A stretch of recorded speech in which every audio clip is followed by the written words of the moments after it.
Welcome, everybody, to another fantastic episode of the podcast by the Sons of Technology.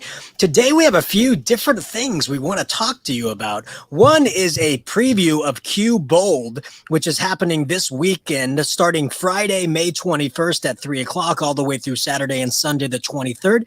And then we also want to talk to you about reflecting. A little bit of self-reflecting with a capital S-E-L. So we want to kind of talk to you about that and get just a good reflection on where we've been and where we're going and how do we feel about returning to the classroom and what do we need to do to prepare for returning to the classroom. But before we get started, let's go ahead and introduce ourselves. My name is Joe Marquez. I'm a former educator and director of academic innovation for Q, out of the Central Valley of California. And you can find me in the Twitters at Joe Marquez70. And as always, my partner in innovation, Kyle Anderson. Kyle, please introduce yourself. Yes, indeed. Kyle Anderson. I am a special education teacher in Las Vegas, Nevada. You can find me on Twitter at AndersonEdTech. Same with the Instagram. And then I have a blog, AndersonEdTech.net. And then my book, To the Edge, Successes and Failures Through Risk Taking, that's available on Amazon, barnesandnoble.com, and then also through my publisher, EduMatch Publishing. So now, Joe, we were talking a little bit before we got going here today about how we're just kind of fried at this point. You know, you and I are both very busy right now. And when you're very busy, you don't feel like there's an end in sight, but there is. Like I'm at the point right now where I'm about a week away from being done for the summer. And I am going to be doing a little bit of summer school over the summer, not full time, but I'm definitely looking forward to a little bit of relaxation and taking care of some other things, namely the home I just purchased. So I'm in the process of going through all of that right now and then moving into a new home in June, which we're hoping is to be our forever home. We really painstakingly picked things out on this one. So we're hoping that this one will last us quite a while. So, but at the same time, it is a great time for reflection too. So I really love that we're going to be talking about this today. Yeah, you know, Kai, I mean, congratulations on the home purchase. You know, my wife and I say the home we're living is our forever home because we just have too much stuff, and thinking about moving all that stuff to another location just does not sound fun. You know, I guess there's credence when people say, you know, you should not have so much stuff because then you can't move. You just have too much stuff you're thinking about. But you know, thinking about the time that we've been away from the classroom or slowly moving back into the classroom, depending on the county or the state that you are currently residing in, and then the fall. I remember way back when the fall was coming for this year, for the 2021 school year. We were kind of joking around about the term fall is coming, like from Game of Thrones. If you're a Game of Thrones fan, one of the terms that they always said throughout the series was winter is coming, something that is foreboding and something that you're like, this is not a good thing. And a lot of teachers were like, fall is coming because they didn't know how long the distance learning was going to last. They didn't know what the year was going to look like. And I'll tell you, we didn't know either. If you were to tell me that the majority of schools would still be teaching in a distance format, I would have told you were crazy. But a lot of schools are still doing that. And you know, but since March, more and more schools have moved to a hybrid model or creeping back to more students face-to-face. So learning about what's going to happen in this forward fall, in the fall of 21-22, is very interesting. And I'll tell you why. It's interesting because a lot of people have gotten used to how they've been teaching during this entirety of the year or how they've been learning during this entirety of the year. Now, I don't want to say that teachers don't want to return to the classroom, but there's a lot of good that has come out for teachers personally, being able to schedule themselves at home and teach from home. And there's also a lot of good that's come out of this for some students who didn't quite feel like they were comfortable learning face-to-face, whether it was because they were introverts or because they had fear of bullying or fear of just going to class. They learned very well in that distance format. And so returning, there's going to be a lot of different emotions that we have to focus on. And that's why I really wanted to say self-reflection with the capital S-E-L, because we really have to focus on that social emotional learning aspect for both teachers and students when they return in the fall. What are your thoughts, Kyle?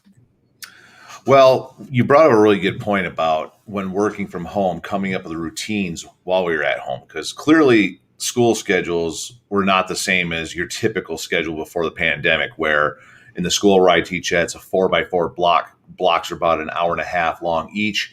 And you teach 4 classes on one day. The next day you teach another 4 class. And you're basically working from about 8 o'clock until 2:30 with all those classes in quote unquote normal times. But that's not the case. We were not online for those 4x4 blocks. So it was a lot different. And then there was office hours involved. So working from home, I got into a routine of getting things done that I could not get done if I was at school. Namely, one of those things would be laundry. So prior to that, Sunday was my laundry day, where it basically felt like I would wake up on Sunday morning and then gather all the laundry in the house, sort it, get going on it, and then throughout the day, wash, throw it in the dryer, fold, and repeat, and just continue to do that throughout the day, and then do it again the following Sunday. That wasn't the case when I was working from home, because in between classes, if I have a 20-minute break, guess what? I got time to go get a load in the wash, get one in the dryer, and then if there's something in the dryer, I may even be able to fold that during that time as well. And then some other aspects, though, too, getting workouts in. So sometimes you have an extended break during the day or office hours where I could get something done as for a workout during that time, where I got really good at turning my office hours on my iPad while jumping on my bike here in the house and getting a bike ride in. And then if somebody came in for office hours, I had the iPad right there and I could stop riding for a few minutes and then help them out in office hours. Or there was times even where I would go for a walk and I had my phone with me so I could turn on office hours and my email on my phone and people could still access me that way as well. So I was multitasking a lot during this time, but it's not going to be that way once we go back to full in-person time, hopefully next fall. I know right now where I'm at, that's the plan. We're going back full time. But that was something I really got used to, and selfishly, it was something I benefited from, and now that's not going to be the case. So part of me is not looking forward to going back because that's going to mess up with my fitness and my household chores routine. But at the same time, though, I'm looking forward to going back for, a multitude of obvious reasons.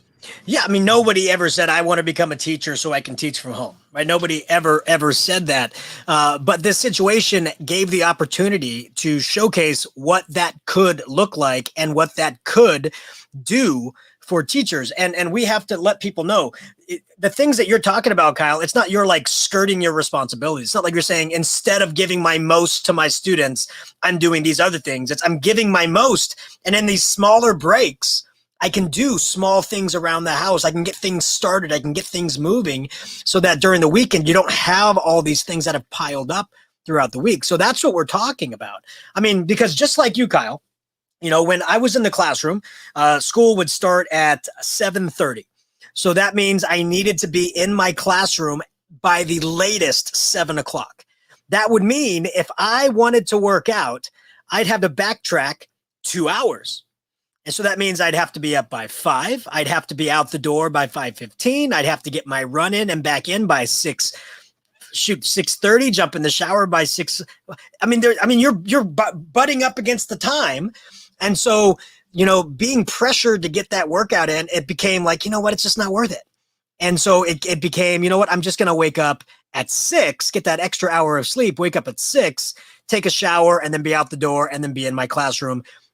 And then that's it, right? And then, of course, you're working all day long in your classroom. You're working your butt off to give the most to your students. And, the break between period 1 and period 2 is, I had too much coffee. And you know what happens when you have too much coffee? You got to run to the restroom. You go to the restroom. There's a line of other teachers that go to the restroom. You chat a little bit with the teachers, use the restroom, barely make it back for the next period. Repeat. Right? Repeat. And so you're not getting that chance to yourself. You're not getting that chance to rest. That's very emotionally taxing. It is. And it's very, by the end of the day, you are just worn out. And I don't know about you, Kyle, but I'm not a night work outer. I don't work out at night, especially after a long day of teaching and coaching. You know, when that 5 o'clock, the end of practice happens and you go back to your classroom to kind of tidy things up and get back home by 6 o'clock, the last thing you want to do is go for a run or do something. You want to be with your family.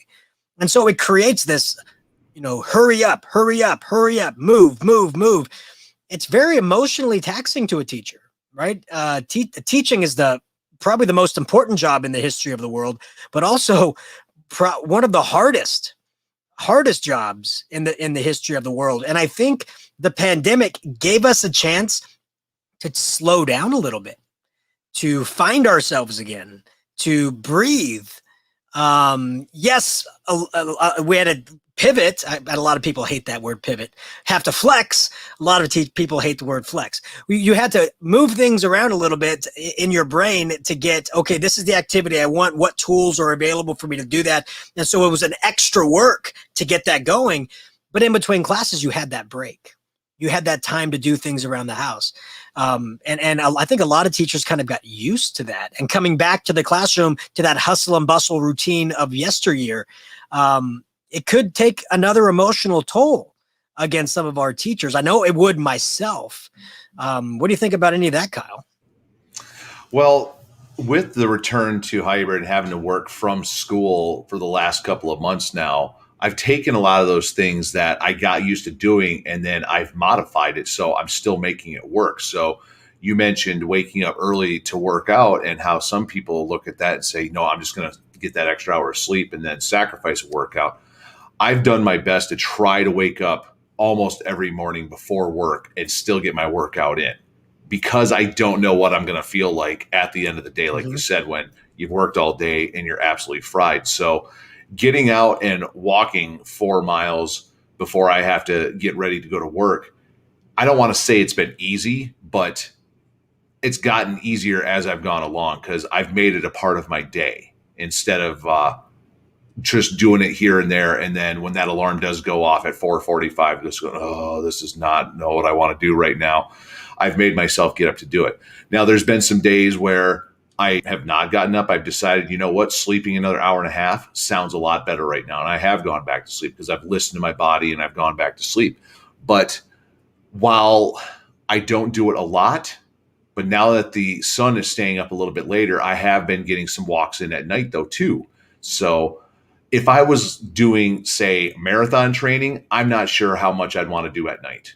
And with the Peloton, I do that quite a bit. I usually get a nice one in the afternoon. I'm not going to go out and kill myself on like a hills ride or something like that at night, usually after working all day. But again, I've made it a part of my life now to where it's not as hard. And I can do that if I don't get it done in the morning. And as for like some of those household chores, I'm not getting up before work and doing household chores by any means, but I can get home, throw some stuff in the laundry, and then make dinner, do what I need to do. And then rather than just laying in bed and watching TV and going to sleep, as I'm winding down, I can fold laundry. So I can just, if I've got 3 loads piled up on the bed while I'm watching a 45-minute show, I can get all that stuff folded and put away during that time. So I'm kind of multitasking a little bit at night as well. So, I mean, again, it's because I've made it a part of me and that's my routine now. If someone hasn't made that part of their routine and now is going back to school, it's going to make it that much harder. But it can be done as long as you prioritize what you need to do and start to plan to do those kinds of things. Yeah, you know, it's that idea of addition by subtraction, right? Take away something that is probably taking your time away from you and adding something that you can do to most benefit you during that time, right? So that's absolutely right. You know, I just wonder though, like, of all of the new skills teachers have gained and all of the new ways to use those skills, you know, my hope is that they have allowed themselves to find a way to bring some of that back into the classroom. Some of the ways to prioritize and maximize their time in the classroom. For example, you know, I hear a lot of people say, I can't wait to go back to classrooms because now I don't have to use this LMS anymore, or I don't have to use this tool anymore. And my response is, wait. Weren't there some benefits to that LMS, right? You were able to track student work while it was happening. You were able to instantly see who turned what in and who didn't. You were able to see all these things all at once. Isn't that a benefit that can happen in a face-to-face environment? I would say yes. And I would say utilizing something like that every single day, just like you did when you were back at home, that can really create more time for you to do what you do best, and that's teach, instead of chasing after students to get things turned in. You can see all of that happening in real time. Tools for reading like Newsy LA, or tools for recording like Flipgrid. These all have a place in a face-to-face classroom. We call that a blended classroom, right? And so my hope is that teachers were able to find tools that worked for them and can continue to work for them in the face-to-face environment, to really, again, to take that burden off of them that they had before when they didn't utilize technology. You kind of hear what I'm saying? Yeah, again, it kind of goes back a lot of what I was saying more on a personal level about making it part of your routine. So these things have been part of your routine now for the last year. Don't just give up on them. So try to implement things into face-to-face teaching and not just give up on those things, and embrace those LMS. Those LMS has made your life way easier over the past year. Don't just throw that off to the side once we get going either. And then realize too, that a lot of these tools can spark creativity and collaboration as well. And how much more important that is going to be once we get back into face-to-face learning. So I know me on a personal level, I struggled with a lot of my students trying to implement a lot of those fun things because so many kids were just disconnected. So whether it was because they just didn't want to be online staring at a screen all day, or if they're helping take care of family members at home, whatever it may be. So looking ahead to next fall, teachers normally take their first week or two to establish routines, expectations, introduce different tools that may be used throughout the year or whatever. I know in talking with one of my co-teachers that I know I'm working with next year, we're planning out those kinds of things already for next year, and how with some of the things, for example, Flipgrid, we're not going to do anything academic with it for the entire first quarter. They're going to have activities to do with it, but it's going to be more of fun stuff to learn how to use the tools and have fun with it before we start using it on an academic level. And I think that's going to really get us off on some solid footing to start the year and have students be more successful in creativity and collaboration, just overall academically, emotionally, socially, so on and so forth. Yeah, traditionally, when you learn a new tool, or you go to a conference and you learn a new tool, or you listen to a podcast and you learn about a new tool, and you hear all the amazing things that it can be done, you get so excited to go off and start using it in the classroom that you don't sit back and think, are my students ready to use this tool? Are they emotionally ready to use these tools? And I'll tell you what I mean. Like I will go and I'll show different ways of using Flipgrid, and I'll tell the story about how students, I kind of, built my students up in order to start using it, and then how they started recording and all these things. But a lot of times they'll go to a presentation where the teachers are showing them, look, this is great. All my kids love it. All of my kids love it. And so they'll take it back to their classroom, and the students are timid. Oh, do I really have to record myself? Oh, do I really other students really have to see my face? Oh, they're not ready for it because you haven't built that community up to use it. You haven't built that confidence up to use it. And that's part of social emotional learning. Are they ready to use the tools that you're asking them to use? Right? And so that's where we go into that idea of voice and choice. It's not just something we say when we throw multiple tools at a student and say, go ahead and choose which one you want to use. It's go ahead and choose which one you are able to use and are comfortable to use and are confident to use. That's why I always love to test out. It's kind of like a stress test that I do with students. I love to use Padlet with this stress test because I start the students off responding to a question with just text.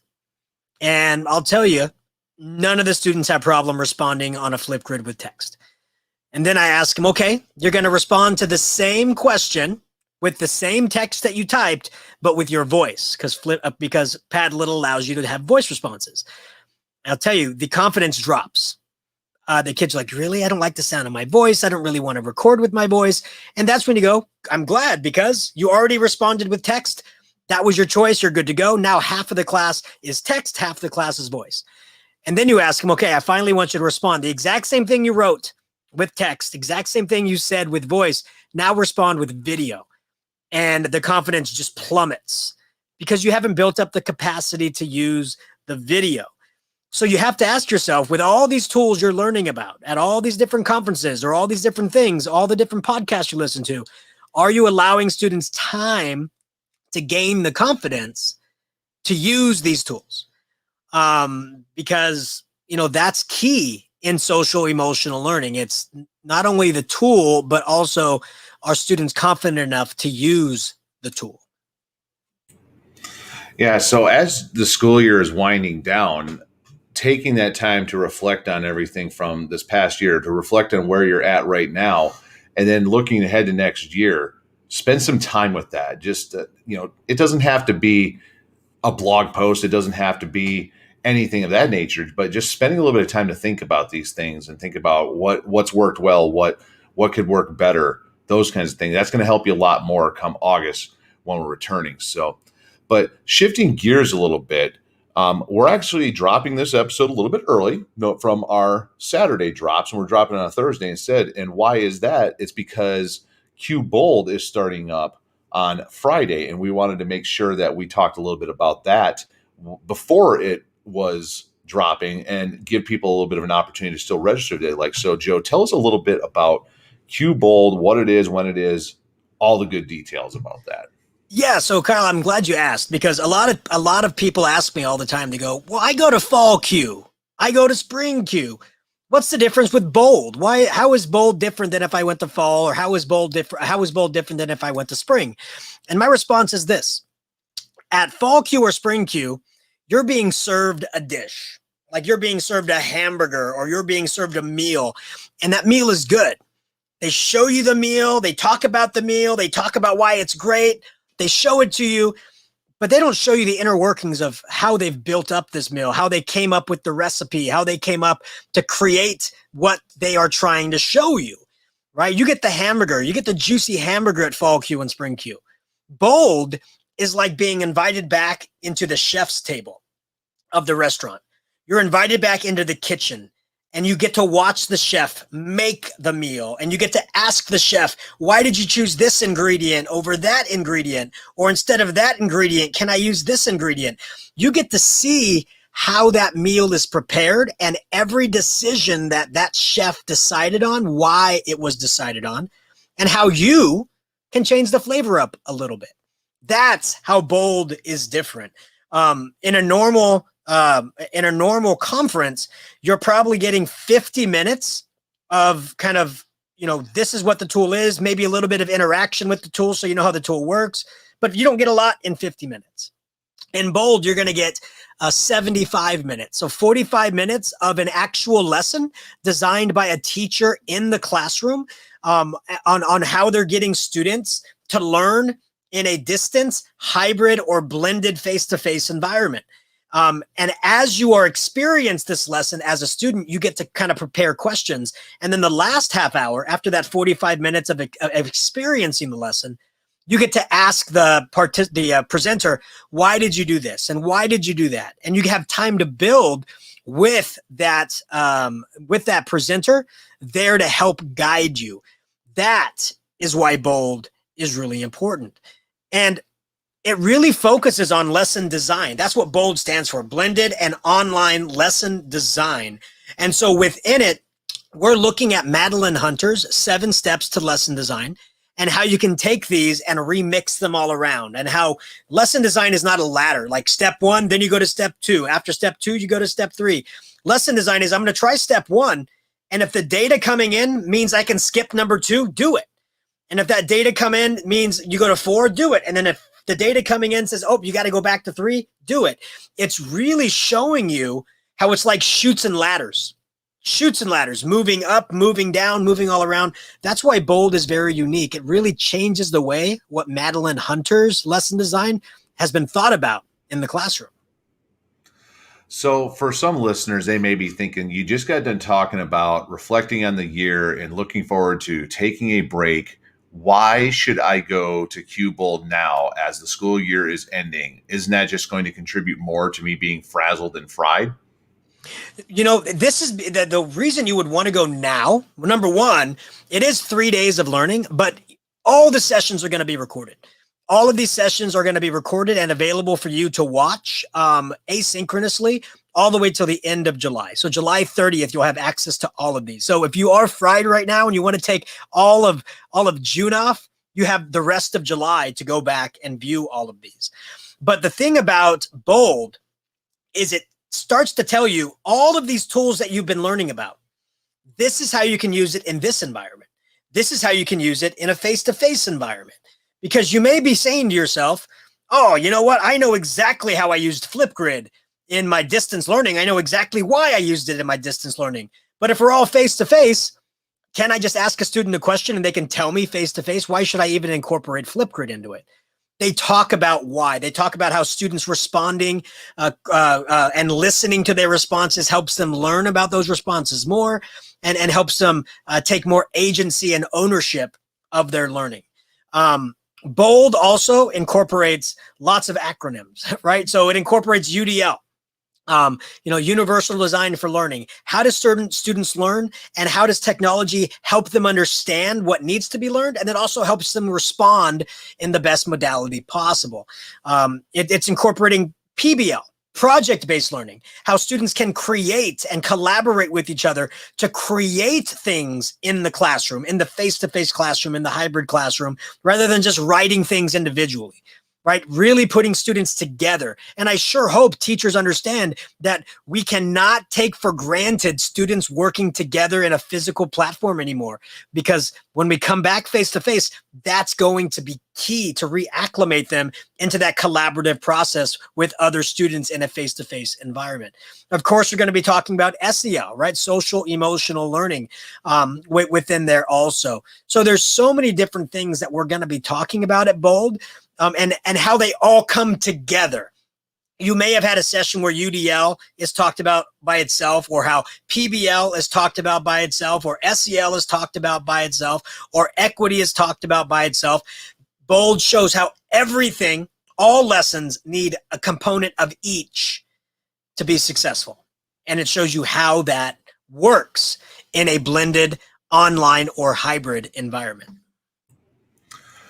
That's great. I mean, all those different topics that will be the focus. But I think as exciting as that is, I think one of the main points that you made that is really going to excite people that are listening that may have not signed up is the fact that it is accessible through the end of July. So coming up this weekend, if you're just looking forward to taking a break, you don't necessarily have to log into anything. You can get the registration and you can access these anytime you want between now and the end of July. So you're looking at almost 2 months, over 2 months actually, to be able to access everything. And then maybe you'll be in a better frame of mind come mid-June. Maybe it's the end of June or July, who knows? So I got to say right now, I am not signed up to do QBold. And frankly, it's because I'm just at a point right now where I need a break for myself. And that's why I did not sign up. But now hearing these things a little bit, maybe that will entice me to sign up, knowing that I can go back to it later. So, which that kind of lets the cat out of the bag a little bit, that we always have a topic for the show, but we don't necessarily get together and really plan things out because we just make this a natural conversation. So I was learning about this as we go, just like the listeners were. Yeah, and Bold is just a really great time to chat. about pedagogy, right? Whereas a lot of the other conferences, the number one thing you learn about are tools. In Bold, pedagogy is the top of mind, and the tools are secondary towards the goal, which I think is a really great breath of fresh air when it comes to conferences. And yeah, so if you go to q.org/bold, you can see all about it. We have amazing featured speakers. We have Sunny Magana, who's all about disrupting the classroom. We have Kim Vogue, who is the blended and online teacher of the year, as well as the Bold director. And then we have Leticia Citizen. We have Tori Wadlington and Tatul Natoya that are also going to be speaking on equity through reading and music on Sunday. So just a lot of great sessions, over 50 of them that you can attend. And I'll tell you, the price is super low. I think it's $79 for that all access pass. So it's really good. But like you said, Kyle, I know teachers are burnt out, and I know teachers are like, I'd like to do it, but I just don't have that time. That's fine. But we are going to be streaming some of these sessions for free on the Q's Facebook page. So all of these featured sessions, so Sunny Magana is going to be Friday, 3:00. That's going to be free. It's going to be streamed live on our Facebook page. Kim Bogie is going to be streamed live at Saturday at 9 a.m. on our Facebook page. And then Leticia, Tatul, and Tori, their session is going to be streamed live on Sunday on the Facebook page. So if you can't make it, you're going to be able to get those for free. And then if you like what you hear, you can actually register for the conference even after it is over to get access to all the videos. And again, that'll be open all the way till the end of July. Well, excellent. So now at this point, you're probably thinking like, well, we've been at this for about a half an hour, but we're actually starting to wind down. Atypical to what we normally do, keeping this one a little bit shorter because we do want to give you the time to reflect and to address any burnout that you may be experiencing, and also go sign up for Q Bold if that is something that interests you and you are listening to this prior to the start of the event. So as we wind down, Joe, do we got anything else that we want to share? Anything else the listeners may need to hear? Yeah, if you are a longtime listener, first time listener, if you're getting interested in our podcast, please, in the show notes, we do have our Flipgrid page, and we always love to hear from our listeners. And we love to hear that you're part of the EdTech Army. And remember, the EdTech Army is educators that will do anything to further their knowledge of education, they'll do anything for their students in the classroom and just keep pushing the boundaries and ditching that fear. And so we'd love to hear from you on that Flipgrid page. And we will use your message at the top of one of our episodes. So please let us know.